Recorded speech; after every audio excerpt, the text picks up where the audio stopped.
welcome y'all to another review, a recap of another exit interview. That's what I'm calling these exit interviews, or when these people get booted off the show and they go into these other YouTube channels and do these interviews. I'm calling them exit interviews. And today I'm bringing you the exit interview from Demario that he did with Christal XO. So I'm coming to you here early because it's Super Bowl Sunday, y'all. It is Super Bowl Sunday. And I got me a Super Bowl party to go to. Hopefully you guys too. Or you're going to have your own little party at home if you're a football fan. I'm a big football fan. And typically, for many, many years, I've been a Cowboys fan, diehard Cowboy fan. And of course, if y'all watch football, we didn't go nowhere, hardly. Well, we made the playoffs, but you know, hey, come on now, Cowboys. If there are any Cowboy fans out there, you know how we feeling today. So I think today I'm going to root for you. What color I got on? I got my Philly green on. So I'm going to go with Philly because I like Jalen Hurts. That's who I am going with. I got my money in the football pool. We're up to $1,000. So hopefully I come back home rich, y'all, with an extra $1,000. I got my, what I'm bringing to the football party. I made some jalapeno, you know, when you put the cream cheese and the jalapeno, the cheese on top, a little bit of bacon or something, whatever. That's what I'm bringing, little appetizers, poppers as they call them. So that's all I'm contributing. That and some margaritas. So I'm gonna get this video going and get it up today. But we're gonna talking about jalapeno hot. Let me tell you, Demario came in on this interview hotter than some fish grease, y'all. He was not gonna have it. He was what you call it? I don't know. Where is Sue Ann? We got a hostile witness on the stand. We got a hostile witness. Demario wasn't too cooperative at all. I really wish we would have learned more about Demario in this interview. I felt like there's so much I didn't learn about him, and I really would want to learn more. We spent a lot of time talking about the Jeffrey situation, which I know we wanted to hear about that, but I wish we would have heard a little bit more. He would have been given some more time to speak. Some of the questions were really long. Sometimes I feel like Christal talking more than Demario's talking. But anyway, we got a little piece. Maybe he'll go on to another YouTuber and I'll get a little bit more information because I'm not good at interviewing. So this is my only option, is to listen to everybody else's interview, because this is not, interviewing folks is not my forte either. So I guess I shouldn't be complaining too much when I can't step in and do no better. But I do wish we would have learned a little bit more about him personally, about, you know, his life. So anyway, but he came in hot. I remember when he first came on the screen, the first thing I thought when I saw this picture, I was like, dang, where's Demario? In jail? Where is Demario? Is he in jail? I mean, what kind of room are you in where there's nothing on the walls, no paint colors? Demario, blink twice if you need me to come bail you out. I don't know what was going on with that. Later on, he talks about he's got an eye for aesthetics and stuff. And I'm like, well, you should have picked a better room to have an interview in, because right now, we look like you in jail. Is Blake about to come in here and interview him and give him an interrogation? Is Blake about to come here? You know, talking about Blake and Demario, really, to be honest with you, these two they've got some similarities to them. They have some similarities to them in that they're both sort of like, boom, straightforward. Now, Demario gave us a little hint in the whole season that he was kind of like this. This is why people should believe what people tell you about them. If you guys remember earlier on, Demario was having like a one-on-one date with a Z. I don't know if it was a one-on-one date or they were having a conversation for sure.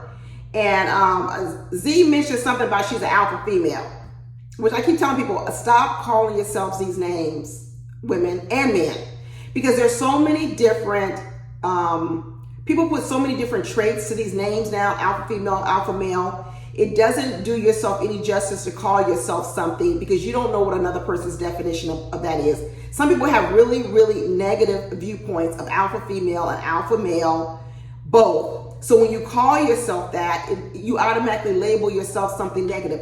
People have, they have all sorts of characteristics. Stop saying that. Just describe your personality. Just say what you are. You know what I mean? And I don't know why someone will walk around Even if they did believe they're an alpha male or alpha female, why would you go around introducing yourself like that?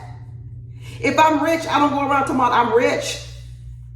Just stop it, people. Leave that behind in 2022. Don't carry that in 2023. It is useless out here. But anyway, get back on track, Deborah. Get back on track.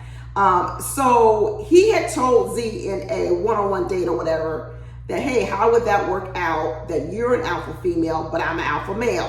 That's what he said.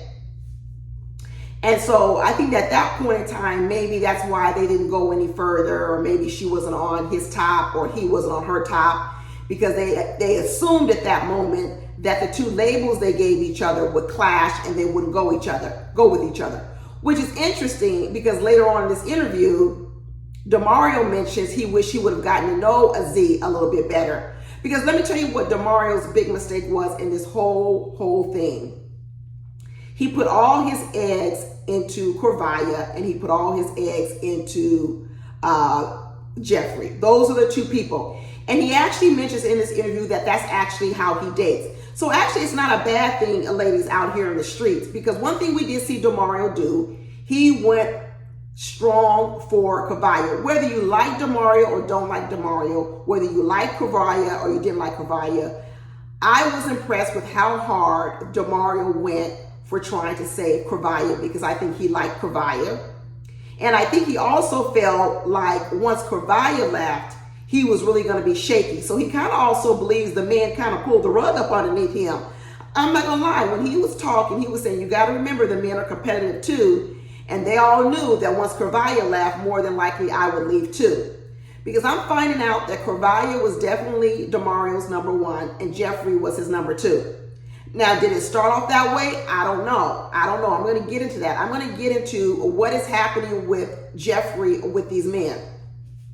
One of the things I find really interesting is that two of the men on the show that the streets are out here saying they're too arrogant, they're abusive, they're this. I don't want to say abusive because that's not what they're saying. Arrogant. What are they saying about Blake? He's I don't know. It's just like a lot of negative talk about his personality, and there's also some of that talk about Demario's because of the way he spoke to Jeffrey at the date as well. Possessive. There's a lot of little different things. Now, I want you guys to think: how is it that Jeffrey attracted those same two men? I want you guys to listen to this question. Ask yourself the question: why is it that Jeffrey, out of all the women on the show, happened to attract, first out the gate, both Blake and Demario? Okay? And I'm going to tell you the reason why the Blakes and the Demarios were first attracted to Jeffrey is because who she presents. I'm telling you, Jeffrey presents as this demure woman, soft-spoken, willing to go along with a man who has a strong personality such as Demario and Blake, and that lures the Demarios in, it lures in the Blakes as well. And if you remember, when Jeffrey talks about her past dating history, she says she has a history of dating toxic men who are aggressive or assertive. And really what you're thinking about was, are these the same type of men she's talking about? The man she talks about who was her ex-husband, ex-boyfriend, ex-baby daddy, whatever, she didn't have kind words for him. She was in an abusive situation. He was too much. He was abusive, maybe verbally. I don't know if it was physically. She never said that, but it was verbally. Maybe he was possessive. Maybe he was exhibiting a lot of the traits that Blake exhibits and that Demario exhibits. And maybe that's why these two men were triggers for her once they started to get to know each other one-on-one. But I'm going to tell you what I really believe happened with Blake, Demario, and Jeffrey, because Demario has serious distaste for Jeffrey. Serious distaste. It is equivalent to the distaste that Blake has for Jeffrey. I know everybody wants to say that it's simply because Jeffrey rejected them. I don't believe it. I don't believe it. What I believe is, like I told you, Jeffrey is a professional and she lays a web out for men.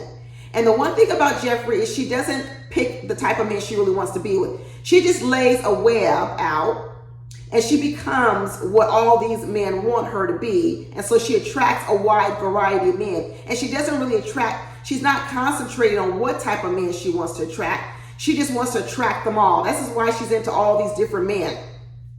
So in that web, she ends up attracting people like the Demarios and the Blakes. Now, these two men are coming into these relationships expecting this demure, docile, sweet woman.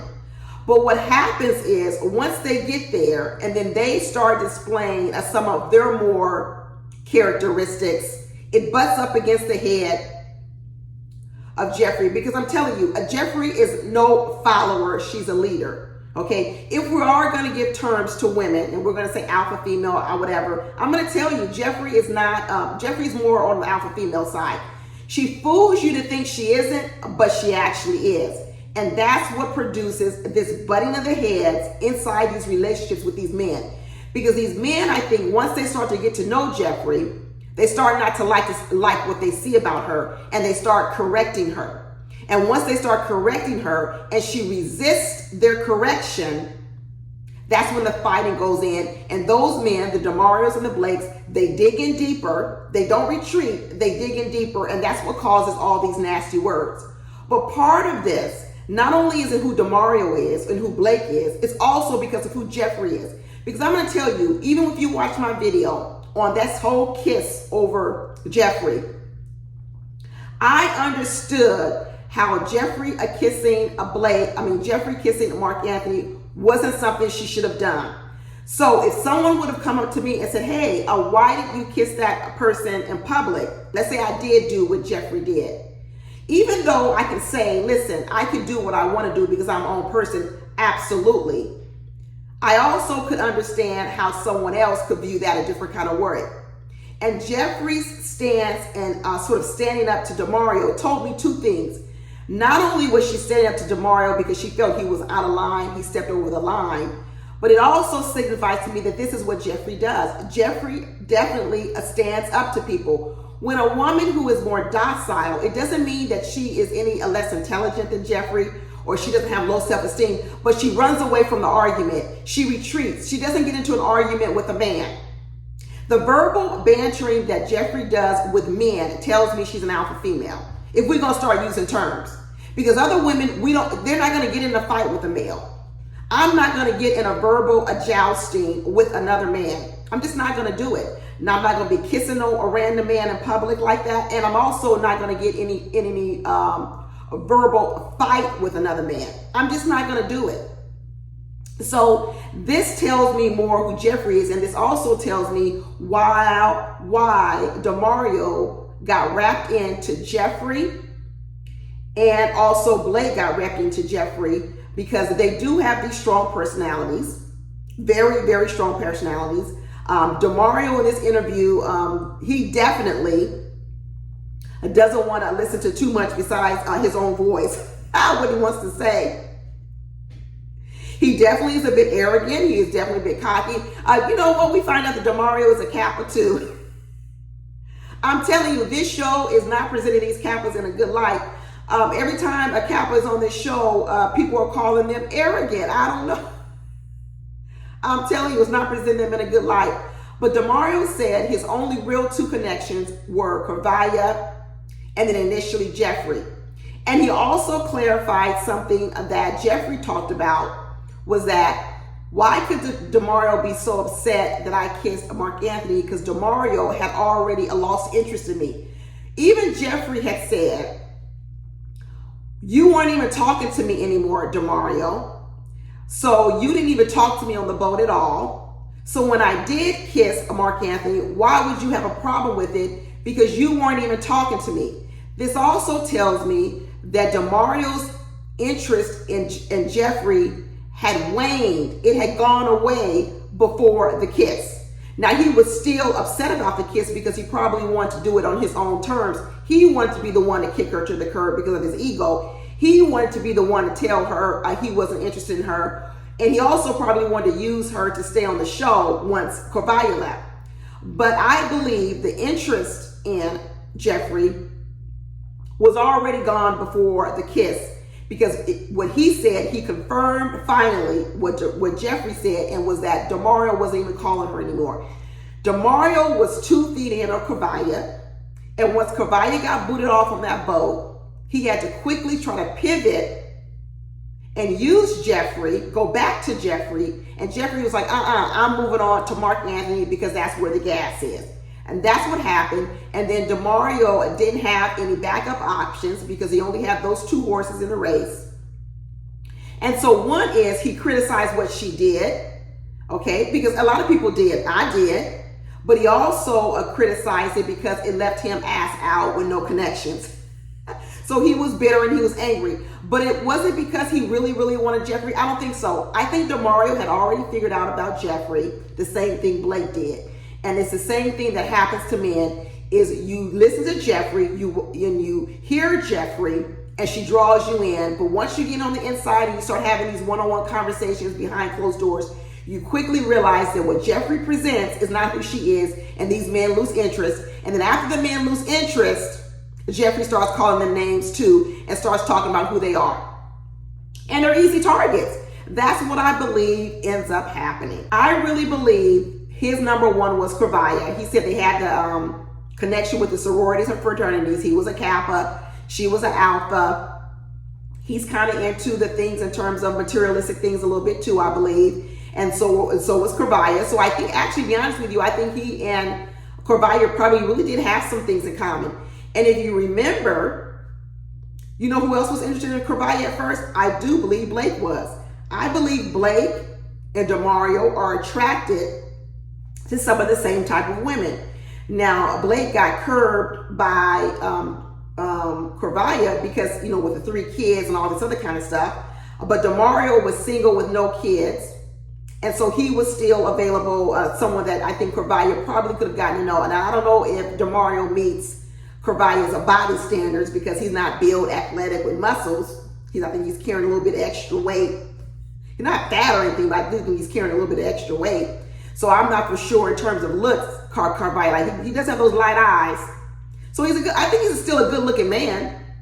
But I could see how Corvaya could be interested in him. And I could see how he was interested in Corvaya. He does have a book coming out, y'all, this book is called Cash Ampiance. It's a weird name. It sounds like it's a blend between the word cash and champions. Like cash champions, because it has to do with achieving your unlimited potential within you. There's your plug, Demario. I'm plugging your book, How to Achieve the Unlimited Potential Within You. We know he's an accountant. His IG name is like Demario Cash, and then his book is called Cash Champions. So maybe it's about unleashing the power within you. Maybe it's to develop wealth, be a better person, achieving your best life. That's what he said, how to achieve your best life. So there you go. He's an author as well. One of the questions that was brought up by one of the people in the audience was, what does he bring to the table in terms of relationship? Because there was a lot of time spent talking about Jeffrey, and I think he said he was a visionary.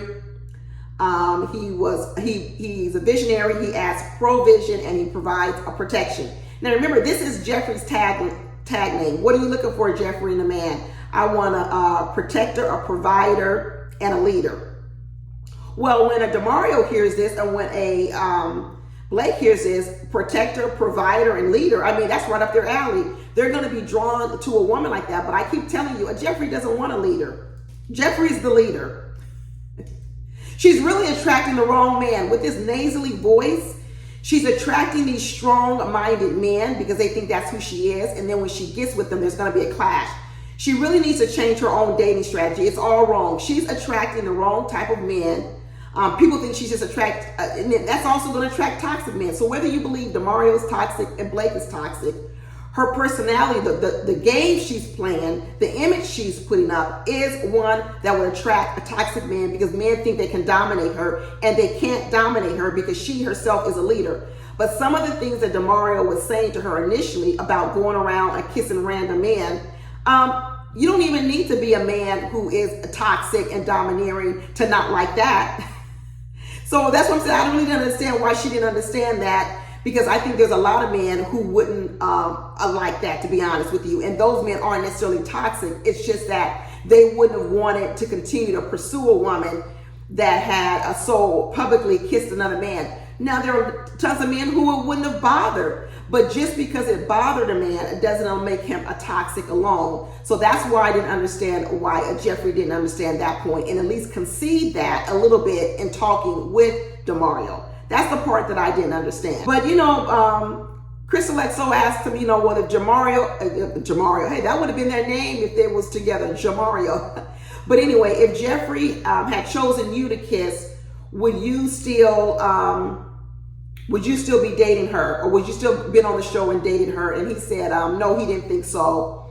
And I do believe that Demario had already lost interest in Jeffrey by the time the kiss happened. I do believe that. And I think what he would have done was he would have tried to build connections with other women. But by that time, it was too late. It was really, really too late. And I think he really wanted to be on the show. He talked about how lucky he felt to be chosen for the show. He really did. And I think him getting kicked off so early, and this is kind of early, I think he was really disappointed. I think he was disappointed, and I think he was angry, and I think he blamed Jeffrey for a lot of it, because even with Corvallis being kicked off, he didn't have Jeffrey as the fallback plan. He was definitely going to try to use Jeffrey as the fallback plan. He was. And because of who Jeffrey is, and Jeffrey goes where the gas is, she didn't make herself available to be used as the fallback plan. She's like, no, I'm not available for that. And she moved on. But do I believe, same way I don't believe about Blake, does Blake secretly want Jeffrey, and does Demario secretly want Jeffrey? No. I think what these two men realized were they were bamboozled and they were tricked. And they went in for a woman that they thought was one type of woman. And then when they went in to capture that woman, which I think they both did, they were met with a whole another woman inside of the relationship. And that made them angry and upset. And what they did was they tried to dig in, and that made her even more angry and upset, and they just butted heads. This is why these two personalities shouldn't be together. They shouldn't be together at all. When another personality woman would have handled the Demarios and the Blakes completely differently, even if the other personality didn't want to be with Demario and Blake, even if they would have seen some possessiveness inside of them, they wouldn't have handled it the way that Jeffrey handles it. So there you go. That's what I think, people. I know it's probably different than a lot of people think out here, because a lot of people somehow tend to think that Blake and Demario was somehow really into Jeffrey, and now this is just about rejection. I don't believe it. Just like I said in my video this week, which I'll leave the link to at the end of this video, I don't believe that Blake said all those things to Jeffrey about, I already found the woman that I want to be with, and it's you. And if he did, I'm going to go further. If he did say those things, it was very, very early on, before he even got to know her. I don't believe he said it, because I don't believe Blake is one of those sensitive types of men who would leave himself that vulnerable and saying all those gushy words to her. I don't believe it. I believe Blake showed up just like Demario showed up. They showed up in the relationship trying to be the so-called alpha male, leading her, like you said, trying to maybe tell her what she should and shouldn't do as a lady. Okay, what she should and shouldn't be doing as a lady. You know, I do believe they did all that, and she pushed back on them. And once she pushed back on them, it became contentious, and then they both separated and didn't want to have nothing to do with her. And then what Jeffrey did was, you're not going to ruin my reputation out here on the streets, so I'm going to talk about you first before you get to talk about me. Because even Jeffrey has said it before about Blake. Jeffrey made sure that she told her story first before Blake was able to tell his story. I do believe that. So anyway, that's it, y'all. That's my opinion. Let me know down in the comments how you differ, because, you know, I love to hear the different opinions. I really, really do. But hopefully you have a good Super Bowl, a Sunday. I'll talk to you later. Bye.